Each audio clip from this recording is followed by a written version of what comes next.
আসসালামু আলাইকুম প্রিয় নবম দশম শ্রেণীর শিক্ষার্থী বন্ধুরা, সবাইকে গণিত ক্যাপসুল পরিবারের পক্ষ থেকে শুভেচ্ছা। আজকে আমরা ক্রমজোর সম্পর্কে জানবো। আজকে আমরা খুব মজা করে ক্রমজোর সম্পর্কে জানবো। মনে করো বন্ধুরা, তোমার বাসার রং করবা। তুমি কি করবা? তোমার বাসায় রং করবা, রঙের প্রলেপ দিবা। তুমি বাসার বাহিরের রঙের প্রলেপ দিবা সাদা নীল, সাদা নীল। আর ভিতরের রং দিবা তুমি হলুদ, সবুজ। তুমি বাহিরের রং দিবা সাদা নীল এবং ইহাকে ধরছো অ্যাসেট, এবং ভিতরে দিবা কি হলুদ, সবুজ। তুমি এখন ইহাকে ক্রমজোর আকারে এরকম লিখতে পারবা, এ ক্রস বি, এ ক্রস বি। তুমি কিভাবে লিখতে পারবা? সাদা কমা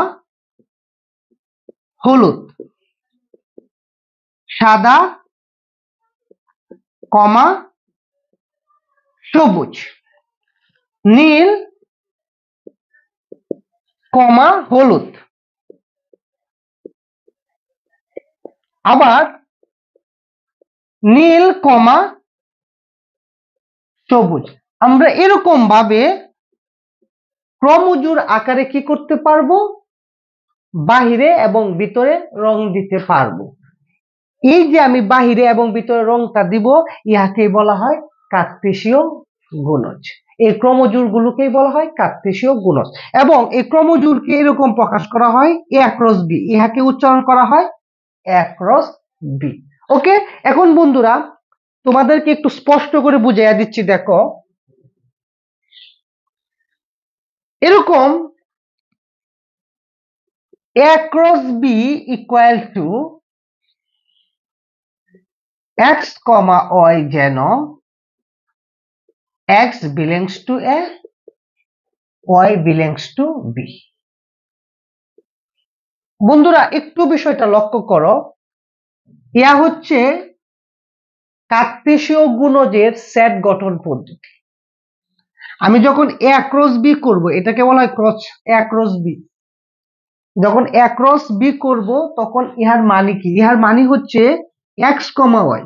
প্রথম হবে x এর মান, পরেরটা হবে y এর মান।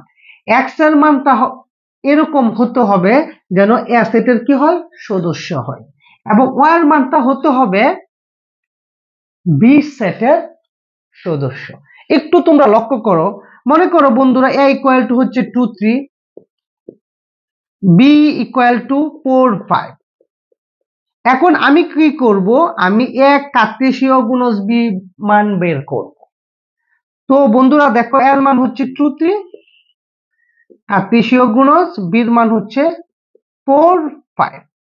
এখন বন্ধুরা দেখো, আমরা এরকম ভাবে লিখতে পারবো ইহাকে 2 4 2 5 3 4 3 5। দেখো বন্ধুরা, আমি কি লিখেছি?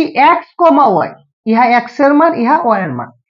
x কমা y যেন x বিলংস টু a, মানে এর উপাদানগুলো হবে x এর মান। তো বন্ধুরা দেখো, এর উপাদান কি 2 3। দেখো 2 3 2 3, এখানে এখানে কি হয়েছে? x বিলংস টু a, মানে এর উপাদানগুলো x এর মান হয়েছে। এর উপাদানগুলো কি হয়েছে? এর উপাদান হচ্ছে 2 3। দেখো বন্ধুরা, এর উপাদানগুলো হয়েছে x এর মান। আবার কি y বিলংস টু b, এখানে b এর যে উপাদানগুলো আছে, b এর উপাদান 4 5। এই দেখো বন্ধুরা, y এর মান হয়েছে b এর উপাদানগুলো। আশা করি বন্ধুরা বুঝতে পেরেছ। আমরা এইভাবে কি করতে পারবো? কার্তেশীয় গুণজ করতে পারবো। ঠিক আছে, এখন বন্ধুরা দেখো, আমাকে এখানে একটি অঙ্ক দিয়েছে এরকম। এই অঙ্কটি তোমাদের নবম শ্রেণীর বইয়ের 8-এর 2 নম্বর অঙ্কটি। a ইকুয়াল টু এত, b ইকুয়াল টু এত, c ইকুয়াল টু এত হলে a ছেদক b ক্রস c কি করো? নির্ণয় করো।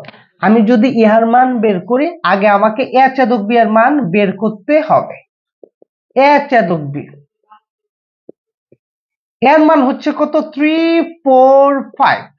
ছেদক বির মান হচ্ছে 4 5 6। এখন ইহা হচ্ছে ছেদক সেট, ইহা ছেদক সেট, টুপির মতো দেখতে ছেদক সেট। ছেদক সেটের কাজ হচ্ছে কমন নেওয়া। কি কমন যে এখানে 4 5 কমন, যা আমরা 4 5 কমন নিব। ওকে বন্ধুরা, তারপর দেখো আমরা ইহার মান বের করব। এখন এ ছেদক বি, কার্তেশীয় গুণক সি। এ ছেদক বি এর মান কত? 4 5। আমরা এখানে 4 5 লিখবো বন্ধুরা।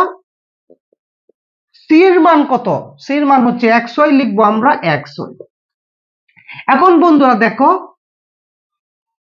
এই 4 দিয়ে x কে লিখবো 4x, 4y, 5x, 5y।